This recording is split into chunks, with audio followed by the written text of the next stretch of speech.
Welcome. I'm Leslie Canham. I'm Mary Gavoni. I'm Linda Harvey. I'm Olivia Wan, and together we are the Compliance Divas. Hello, everyone, and welcome to the Compliance Divas podcast. My name is Leslie Canham, and I am going to be the moderator for this special podcast sponsored by Wastewise. And this episode focuses on sharps waste management. Wastewise, or WCM, as some people know them, is really known for their brand of products such as Isolyzer, Sharps Management System, RxGon for pharmaceutical waste disposal, and Amalgam for amalgam recycling, just to name a few. Today, though, we're going to focus on the importance of Sharps waste disposal. I'd like to introduce our special guest, Jim Panigall. He is the Chief Operating Officer of WCM, and he has over 28 years of experience in the dental industry. He's been with Waste and Compliance Management Inc. since 2012, and WCM is a manufacturer of regulated waste treatment and recycling products branded under the name Wastewise. WCM Inc. was founded in order to provide small quantity generators with an easy and inexpensive way of complying with medical waste treatment and disposal regulations. Now, this is interesting. Prior to joining WCM, Jim spent 17 years as a general manager of a top Southern California dental supply company. So his vast knowledge spans from understanding all aspects of a dental office, such as dental procedures, armamentarium, dental equipment, practice management, and regulated waste regulations and application. His dental office knowledge is not only an asset to WCM's customers, but also for product development. And just as a side note, an interesting note is that Jim shared with us that he actually did do some assisting. So he has some boots in the trenches experience at the chairside, just like the rest of us. Jim, thank you so much for joining us today. And we'd like to start out by having Linda ask just a couple of questions of you. Well, thank you, Leslie, and greetings, Jim. We're happy to have you. I'm so thrilled to have you on the podcast so we can go deeper into this topic. Like the other divas, I'm familiar with, the Wastewise company and Isolyzer, but I'd like to learn more about it myself and help our listeners to really understand how it works and why it's so unique. So, Jim, I'm thinking about from an end user that's never used, Isolyzer product before.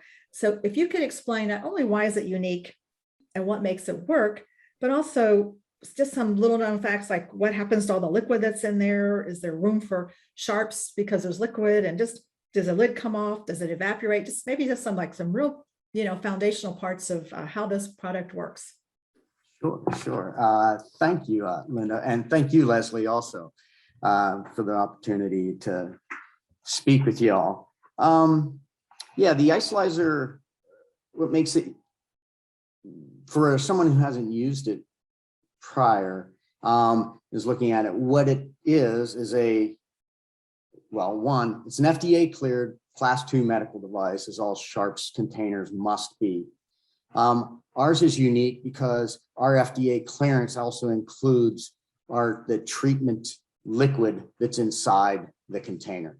So the container comes pre-filled with a liquid monomer, and we'll always say shorten that, a liquid plastic, and it's a reddish color. It's actually totally red in color. And what happens is you put the sharps into the container as you normally would with any other.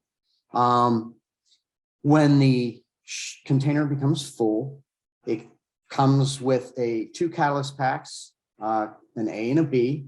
You open those, you dump the A and the B into it, cap the system again, shake it for 10 seconds, and then let it sit.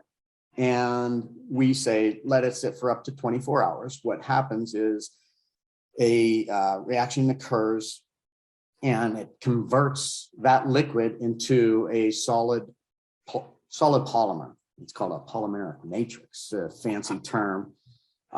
Basically, it heats up and solidifies, thereby locking the sharps in. And through that process, it disinfects the sharps. And we've gone through extensive testing on that treatment of the sharps. And then once it's solidified, the red color goes away.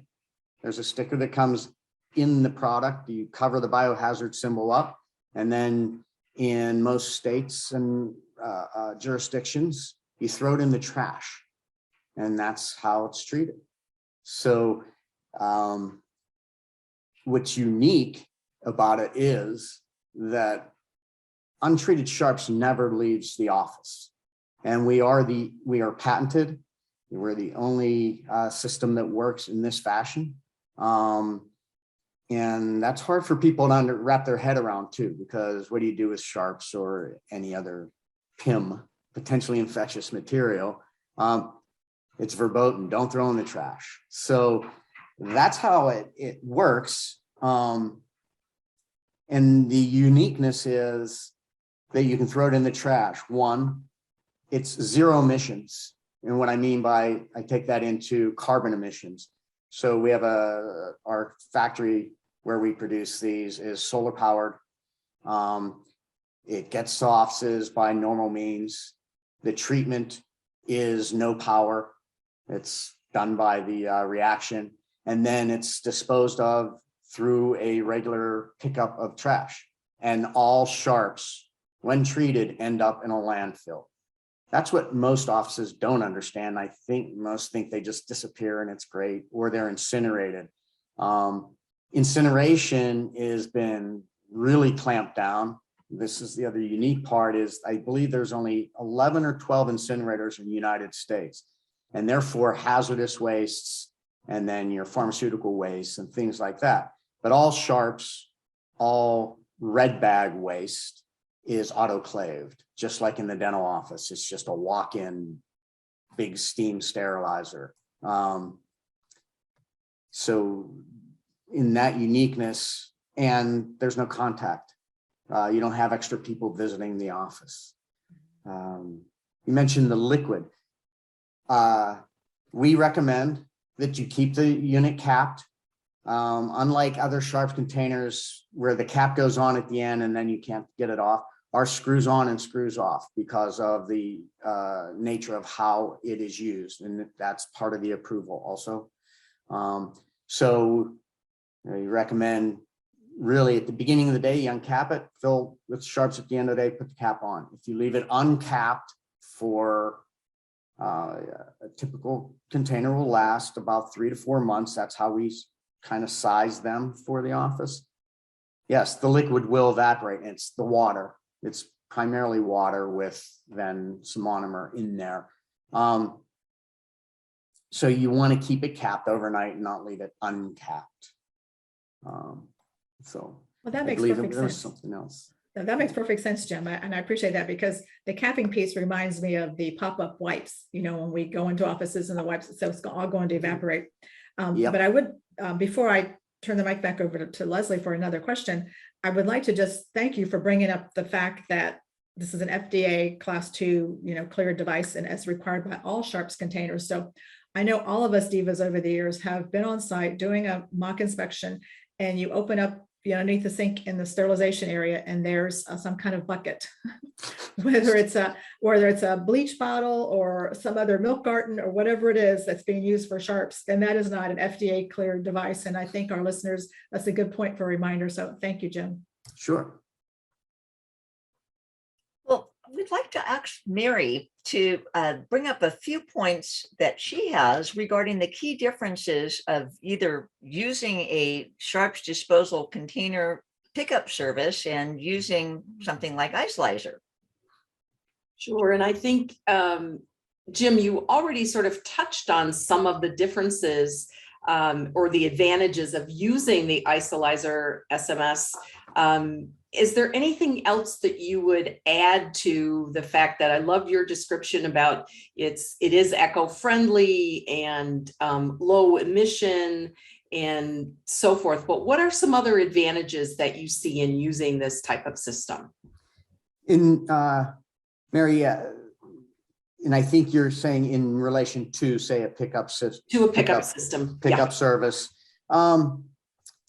I did mention one, they kind of overlap, and the uniqueness is probably, to me, one of the biggest things is untreated sharps never leaves the office.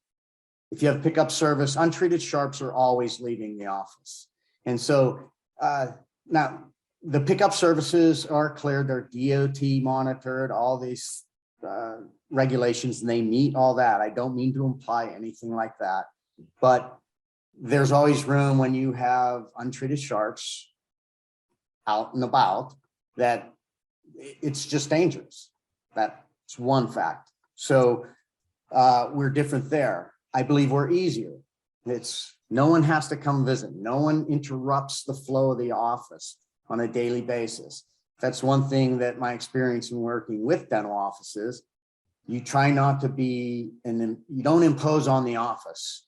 You come in, you make sure you don't get in their way wherever you are, but there's always an interruption if someone else comes into the office.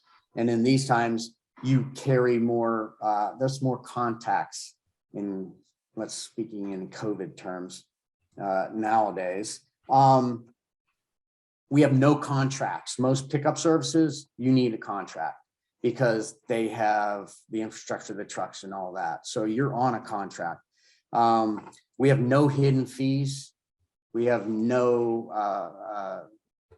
fuel surcharges, things like that. That's a main difference. And then the no emissions. There's special trucks that are on the roads, and so you eliminate that special truck being on the road, which is adding carbon to the environment. And then the other added benefit and uniqueness is we're close to 70% less than this pickup service, vast majority. So, and it's easy. It's one invoice. Sure. You get it from your current supply distributor, and then we're always here to support also. And those are huge advantages. The thing that struck me the most that you've mentioned a couple of times now is that there are no untreated sharps leaving the office. So what are you recommending to practices in terms of documentation? Because of that cradle to grave clause in the federal waste laws, if a dental practice simply documents as part of their compliance documentation what they've done to treat the sharps and the isolizer, and then they put them in the trash, that should be sufficient, if I'm understanding this correctly, as opposed to relying on the pickup service to provide, or in some cases not provide, any documentation that those items were actually destroyed. That's a great point. And so to that end, on our website, we have our tracking documents. So you can download a tracking document. You enter the date that you put the unit into service, and then the date when it became full, when you treated it, and when you disposed of it. We also recommend that the offices hold on to their purchase invoice from their supplier, and they put that all into a book. Most offices I've seen, they have a 3-ring binder or a book where they track all these things that are required. So our tracking document allows them to do that. And I've actually seen that in play in an office when a California regulator came into an office on an inspection, and they pulled out their binder, opened it up, and boom, there was all their invoices. There was a cover said, here's when it was used. And that regulator was actually very pleased with that office, so they didn't have to go digging for it. And as you know, in most states, majority of states, they need medical waste. They need a medical waste management plan that must be in place in the SOPs. And in every state where we're approved, where it states how are your sharps handled? What is your plan for this? And they can list isolize or SMS is how it's done, and that's accepted. I've helped many offices, and I'll do that with any office. They call and ask, how do I complete this? And I walk it through with them. And then it's very simple, very easy. The other aspect of that manifest pickup and this may come in, but most pickup services have evergreen clauses in their contracts. What an evergreen clause is, it automatically renews, and most are at 60 months. Some are at 36. And how that works is you have a time frame to get out of it. But if you get a pickup and you think you're signing for a manifest because they picked it up, you've just renewed your contract. It happens. I've been on more calls with dental offices and they're just, we're going to use your product. Well, when did you renew? And they pull it up and they're like, oh my gosh, we didn't renew that. And it's a shame, but it happens. So I don't like evergreen. That's why we don't have contracts. We don't like it either. Yeah. We don't like that for our clients. Well, thank you for that great clarification about documentation and so forth. Thank Jim, you. I like that, the word evergreen sounds to me, it sounds like a good thing. It sounds like, it's helping and it's deceiving in a way. Only if you're collecting the money. That's evergreen. Evergreen, So evergreen, in gotcha. that scenario. Yeah. I know that Olivia had some questions surrounding regulations in states and the sharps containers. Olivia, why don't you take over from here with your questions for Jim? Jim, I'm glad to have you on our episode. I have two questions for you. And actually, the first question is two-part. Is the Isolizer SMS approved in all states? And how would someone that's interested in this product line find out what their local regulations are? Thank you, Olivia. And that's a great question. The short answer is no, it's not approved in all states. We're approved. The Isolizer SMS self-disposal system is approved in 38 states. There are 12 states that are Isolizer SMS M, our mailback, we reckon should be used in those states. How we like to say is Isolizer SMS is approved for use in all 50 states, whether it's the self-disposal or the mailback, but it's the mailback that has to be used in the 12 that we're still seeking approval and continue to work with those agencies that are required for that. The answer to your question, how would an office who's interested in using our products find out if they can use it in their state? You can go to our website, wastewise.com. In our FAQs for Isolizer, there's a header that basically says, can I use this in my state?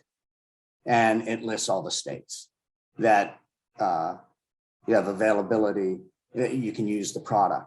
If there's any further question, because it also will say in their local jurisdictions and counties and things like this. So if someone has further question or they've heard there's some misinformation out there in different states, all they have to do is call, and typically they'll be talking to me. I already told our staff will basically forward it to me and I'll handle, we'll dig down with them. I'll even call regulators with them.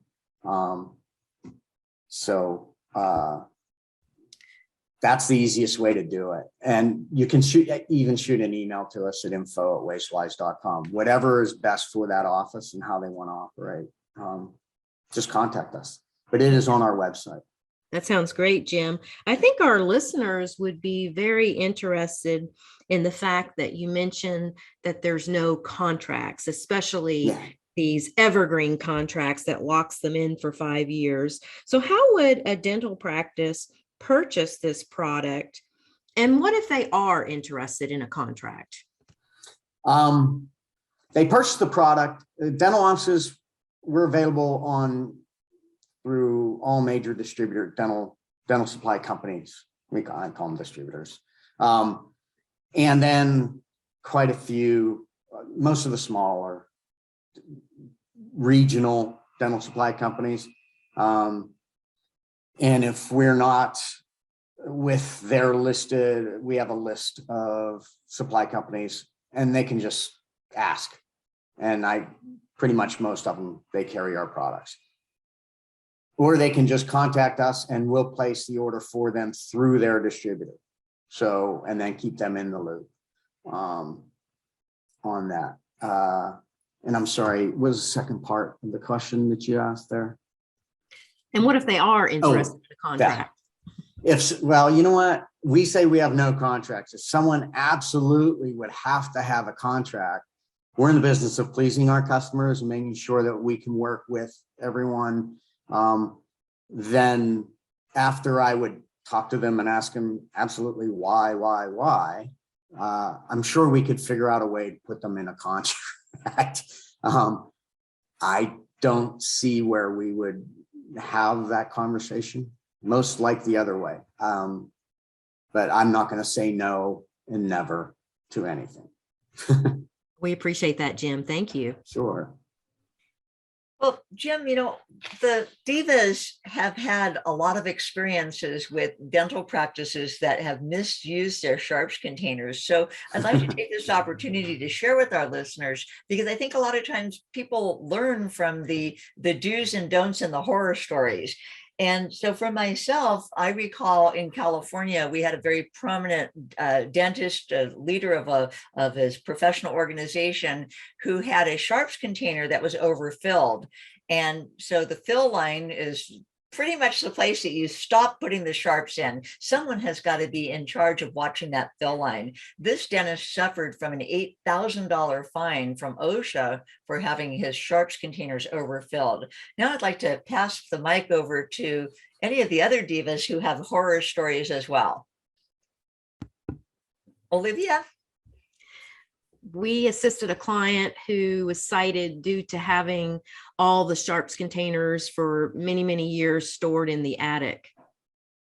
So that was interesting. It never left the building. Mine was a practice that the doctor was actually burying them out on his farm. And so the EPA came after him to go dig everything all up.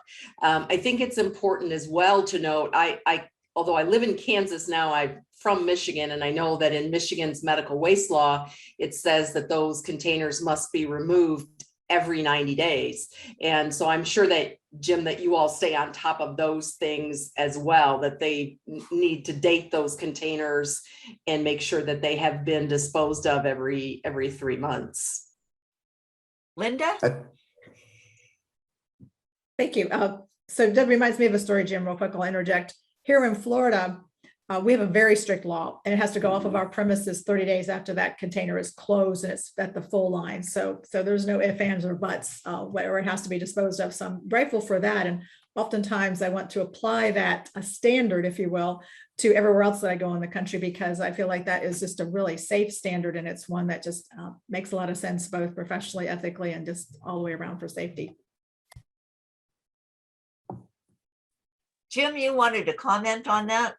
Well, Mary made a good, I like the one Mary brought up, actually all. The 30-day is in, I've read every state's medical waste management, medical waste regulations.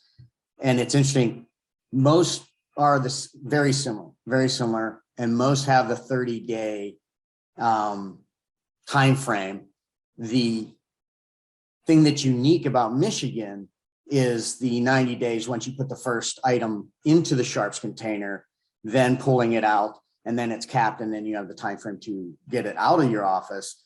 That's what's different in most every other state. Is sharps containers are considered in use until they are full. And so, but not in Michigan. Not in Michigan. And that's right. And so they have a little cheat sheet, and I get that to offices when we talk to them, and I ask, well, what's your pickup frequency? It's every 6 months. I'm saying, so how then is your sharps getting out of there? Because it doesn't matter. Put the item in there, 90 days, it's got to be gone. And they're like, wait a second, what? And I find that interesting. In those states, and ignorance of the law is no excuse or protection. And you can blame the pickup company all you want, or any other company all you want, but you are responsible as the end user and the generator. So you have to really watch these things. But that goes to the attic story also, is great. They weren't full yet. I can hear that one too. I've had these here for 6 years. There's the other little rule is putrescence that comes into it. Doesn't matter what your time frame is. If anything becomes putrescent, which I always have to look that up every time I say it. I just like saying it. It means it's stinky. If it smells, if you can smell it, it's bad. Get it out. It's like the milk in the refrigerator. What is that odor? That's that green thing back in the shelf. Almost every other state has, if you can freeze it, you can freeze it and it extends your storage time frame. However, don't freeze it. I've been in offices where it's in a freezer next to their lunch. So you have a untreated sharps container sitting next to your lunch. That's great. Go. So, Oh my goodness. yeah, these things, I've seen those, and most regulators or inspectors come in for a specific reason on a violation, especially OSHA. OSHA typically doesn't show up unless you've asked them to show up and do a courtesy inspection, or there's a violation that they're inspecting. So while they're there, they can look at everything within their purview. And Leslie, you shared a story with me regarding that, and that's that $8,000 fine you were talking about. They weren't even there for sharps containers. They just saw it. So they're mandatory reporters. They have to, and they're in violation of their mandate and their ethical guidelines for what they do. They have to. So it's very interesting. I think that the bottom line here is to know your local regulations. Certainly it is easier to use an isolizer and put it right into your trash after you've treated it. But then your local regulations may prohibit that. So find out what your local regulations are, and also find out where your sharps containers need to be located in your dental practice. For example, for California, OSHA wants those sharps containers to be right in the treatment room. So based on that, you would maybe get a different size sharp container and keep that in a convenient spot in your treatment room. And there's a lot of good reasons for not transporting sharps from one place to another.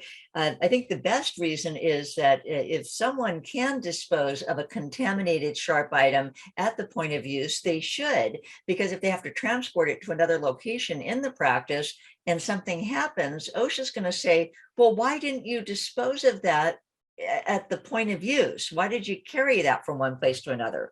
So we need to be sure that we are well acquainted with not only our state regulations, but also local regulations with regards to our local county environmental health, with regards to whether we can put those sharps containers into isolizers into the trash. Now, I believe we had a few other points that we wanted to bring up. I know, Jim, you talked to me earlier before our podcast about an offer that you had for the Compliance Divas listeners. Could you please tell us about that offer? And then also, there were two other products that Wastewise manufactures that is of help to dental practices. Could you also share with us that information? Sure. The offer is, if offices that are out there and they're interested in our product, haven't I used it before, we always offer a first one free. So if they contact us, we will send them a first sharps container free. And we do that because we believe if they use it, they're going to love it and they're going to keep using it. The other part of that, it's a carry on, is if someone's in a contract right now, what we will do is actually buy them out, help them buy out of their contract with free sharps. And that's a little longer explanation. And maybe if we have time, we'll get into that more, but they just have to contact us for that. And then the other products that our amalgam product is for mercury recycling, getting amalgam waste out of the office. Everyone knows they have to have an amalgam separator. but there's the chunks and bits when you're removing amalgams, and then you have amalgam contaminated teeth. Those don't go into a red bag. If you're like Florida, where teeth have to go into properly disposed, they cheat kids of their tooth fairy money because you can't even take them home from the dental office. It's funny. But if they have amalgam waste in it, you need to collect those. And that goes, our amalgam does a great job of that in that ancillary, their traps. We have an offer that's 35% off. And if they're an existing SMS user, I always say it that way, Isolizer SMS user, they'll get a free Isolizer SMS with it. And if they're not an existing, they'll still get a free Isolizer SMS with the purchase of an amalgam at a discounted rate. And then our RX Gone M product is our pharmaceutical waste product. It's specifically designed for dental offices because the pharmaceutical waste generated in most dental offices is non-hazardous and non-controlled. And that started here in California because you must incinerate all pharmaceutical waste. And California does not delineate whether it's non-haz, has, it's all pharmaceutical waste must be properly handled. So they buy an RX Gone M, they'll get a free Isolizer SMS also, whether they're a current user or a non-user. And that's what we have for you. Well, thank you, Jim. This is just amazing. Be able to get a free sharps container, a free Isolizer, to be able to get out of a contract that a dental practice might be in and still be able to utilize your product. And then also to manage their amalgam waste and their pharmaceutical waste. I get questions about those types of waste all the time, and no, they can't go into the sharps container, which is a big question that comes up. We so appreciate you joining us today to help explain Isolizer and the various benefits of using, whether you're going to use it on site and put it in the trash or use the mail back program according to your state or local regulations. I would like to remind all of our listeners that as the Compliance Divas, we bring clarity and simplicity to compliance by navigating regulatory compliance to keep you on course. Please subscribe to the Compliance Divas podcast through your favorite podcast channel or on our website, thecompliancedivas.com. The resources that we mentioned during this webinar, including the free offer that Jim mentioned, will be available on the compliancedivas.com website. And as always, we welcome your questions. Please send them to support@thecompliancedivas.com, and we'll be sure to answer your questions. And I know from personal experience that Jim does answer questions on the phone. I have called in the past prior to meeting him through this podcast. I have many times utilized his website for frequently asked questions, as well as to speak with him about special concerns that clients have. So we thank you very much for joining us today. And that concludes this special episode of the Compliance Divas podcast.